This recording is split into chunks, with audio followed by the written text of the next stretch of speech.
Hi, എല്ലാവർക്കും നമസ്കാരം. ഞാൻ ശ്യാമോഹനാണ് കേട്ടോ. അപ്പം ഞാൻ നിൽക്കുന്നത് ബെൽജിയം സീബോർഗ് പോർട്ടിലാണ്. ഇവിടുത്തെ ടാസ്ക് എന്താണെന്ന് വെച്ചിട്ടുണ്ടെങ്കിൽ കണ്ടെയ്നർ ഡ്രോപ്പും അതുപോലെ തന്നെ ഒരു കർട്ടൻ കണ്ടെയ്നർ പിക്കപ്പ് എടുക്കാറുണ്ട്. അപ്പോൾ നമുക്ക് കർട്ടൻ കണ്ടെയ്നർ പിക്കപ്പ് ചെയ്യുമ്പോൾ എന്തൊക്കെയാണ് ശ്രദ്ധിക്കേണ്ടതെന്ന് വ്യക്തമായി എനിക്ക് ആശാൻ കാണിച്ചു തരാമെന്ന് പറഞ്ഞിട്ടുണ്ട്. അപ്പോൾ നമുക്ക് വീഡിയോയിലേക്ക് പോവാം. ആദ്യം തന്നെ നമ്മൾ കർട്ടൻ കണ്ടെയ്നർ ഇരിക്കുന്നത് ഈ പോർട്ടിൻ്റെ വേറൊരു ഭാഗത്താണ്. അവിടത്തേക്ക് പോകണം. അവിടെ പോയി കഴിഞ്ഞ് കണ്ടെയ്നർ അത്യാവശ്യം നല്ലൊരു കണ്ടെയ്നർ തന്നെ നോക്കി സെലക്ട് ചെയ്യുക. അത് കഴിയുമ്പം അതിനകത്ത് ഇതുപോലൊരു കേബിൾ ഉണ്ടാവും. ആ കേബിൾ എടുത്തിട്ട് അതിൻ്റെ നോബ് എന്തെങ്കിലും ഡാമേജോ പൊട്ടലോ ഉണ്ടോ എന്ന് നോക്കണം. ഒരു സൈഡിലല്ല, അത് രണ്ട് സൈഡിലും അതേപോലെ നോബ് വരുന്നുണ്ട്.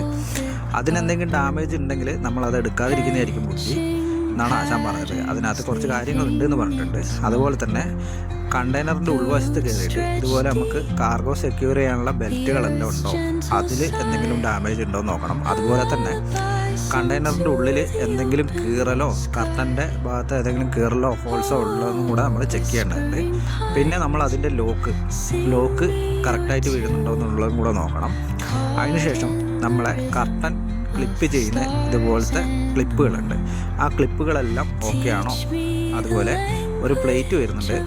രണ്ട് സൈഡിലായിട്ട് 4 പ്ലേറ്റാണ് വരുന്നത്. ആ പ്ലേറ്റിലാണ് നമ്മളെ കണ്ടെയ്നർ ഇവർ പൊക്കിയെടുക്കുന്നത്. അപ്പോൾ അതും ഓക്കെ ആണോ നോക്കുക. പിന്നെ ശ്രദ്ധിക്കേണ്ടത് ഈ കേബിളാണ്.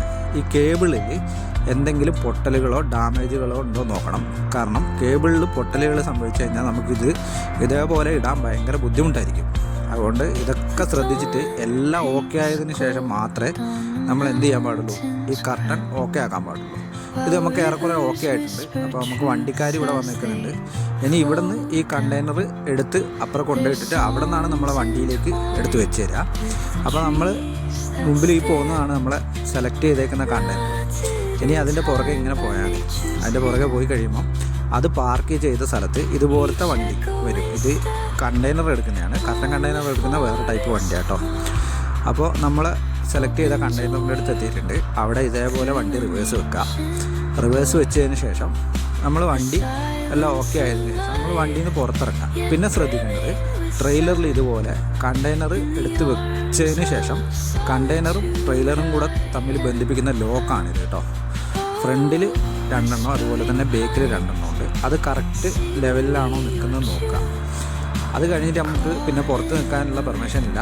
വണ്ടി വന്നു കഴിയുമ്പോൾ നമ്മൾ ഉള്ളിൽ കയറിയിരിക്കണം. അപ്പോൾ എങ്ങനെയാണ് കർട്ടൻ കണ്ടെയ്നർ വെക്കുന്നതെന്നുള്ളത് ഞാൻ ഈ ഗ്ലാസ് കൂടെ നിങ്ങൾക്ക് കാണിച്ചു തരാം. അപ്പോൾ ഏറെക്കുറെ അങ്ങനെ വെച്ച് റിവേഴ്സ് എടുത്ത് കഴിയുമ്പോൾ കണ്ടെയ്നർ അവിടെ നിന്ന് ഒരു ഓണ് അടി നിർത്തുമ്പോൾ നമ്മളെ വണ്ടി അവിടെ നിർത്തുക. അതിന് ശേഷം ആ കണ്ടെയ്നർ അതിനകത്ത് വെച്ച് കഴിഞ്ഞിട്ട് അതിൻ്റെ ഈ സാധനം നമുക്ക് റിട്ടേൺ പോകണം. അതിൻ്റെ ജാക്കി ഇങ്ങനെ മേലേക്ക് പോയി കഴിഞ്ഞതിന് ശേഷം നമ്മൾ വണ്ടി എടുത്ത് അവിടെ നിന്ന് കുറച്ച് മാറ്റി മുന്നിലേക്ക് ഇടുക. അപ്പോൾ ഏറെക്കുറെ നമ്മളത് എടുത്ത് വെച്ച് കഴിഞ്ഞിട്ടുണ്ട്. ഇനി നമ്മൾ ശ്രദ്ധിക്കേണ്ടത് ട്രെയിലറിൽ കണ്ടെയ്നർ കറക്റ്റായിട്ട് ലോക്ക് ചെയ്യാനുള്ളതാണ്. അപ്പോൾ ഫ്രണ്ടിൽ വരുന്ന ലോക്കാണിത്. ഇതുപോലെയാണ് ലോക്ക് ചെയ്യേണ്ടത്. അത് കഴിഞ്ഞിട്ട് ഫ്രണ്ടിൽ ഇതുപോലെ 2 ലോക്ക് വരുന്നുണ്ട്.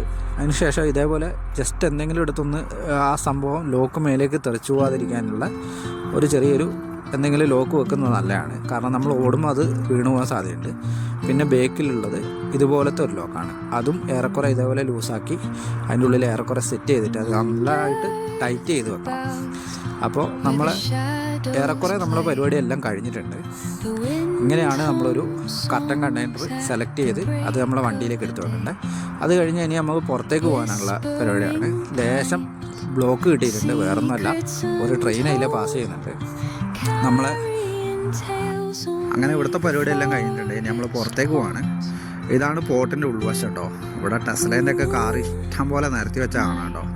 പിന്നെ അതുപോലെ ഇവിടുത്തെ വ്യൂ ഒക്കെ അടിപൊളിയാണ്. ഇവിടുത്തെ ഇനി എങ്ങനെയാണെന്ന് വെച്ചാൽ ഇവിടുന്ന് കുറച്ചങ്ങോട്ട് പോകണം നമുക്ക് എക്സിറ്റ് കണ്ടുപിടിക്കാൻ. എക്സിറ്റിലെത്തിയിട്ടുണ്ട്. ഇനി ഇവിടുന്ന് വണ്ടി എക്സിറ്റ് ആവുക എന്നുള്ളതാണ്. അതിന് വേറെ പ്രത്യേകിച്ച് പരിപാടികളൊന്നുമില്ല. ഓൾറെഡി നമ്മൾ എൻട്രി ചെയ്യുമ്പോൾ തന്നെ നമുക്ക് അതിൻ്റെ ടാസ്കും കാര്യങ്ങളെല്ലാം നമ്മൾ കൊടുത്തിട്ടുണ്ടാവും. പിന്നെ നമ്മൾ ഇങ്ങോട്ട് വരുമ്പോൾ ഒരു സ്കാനിങ് കഴിഞ്ഞിട്ടുണ്ടാവും നമ്മളെ കണ്ടെയ്നർ മൊത്തത്തിൽ. അപ്പോൾ ഗേറ്റ് ബുക്ക് ചെയ്യാൻ നേരെ പുറത്തേക്ക് ഇറങ്ങാം. അത് കഴിയുമ്പം ഇവിടെ ഇനിയിപ്പോൾ നമുക്ക് ഈ പോർട്ടിൻ്റെ ഒരു നല്ലൊരു വ്യൂവും കൂടെ ഞാൻ നിങ്ങൾക്ക് കാണിച്ചു തരാം. ഇതാണ് പോർട്ട് കഴിഞ്ഞ് നമ്മൾ എക്സിറ്റായി വരുമ്പോൾ ഒരു റൗണ്ട് ബോട്ട് കിട്ടും. അത് കഴിയുമ്പോൾ ഒരു സൈഡിൽ നമുക്ക് പോർട്ടിൻ്റെ കുറച്ച് ഭാഗങ്ങൾ കാണാം. ഇത് മൊത്തം കണ്ടെയ്നറും കാര്യങ്ങളൊക്കെ വെച്ചിരിക്കുന്നതാണ്.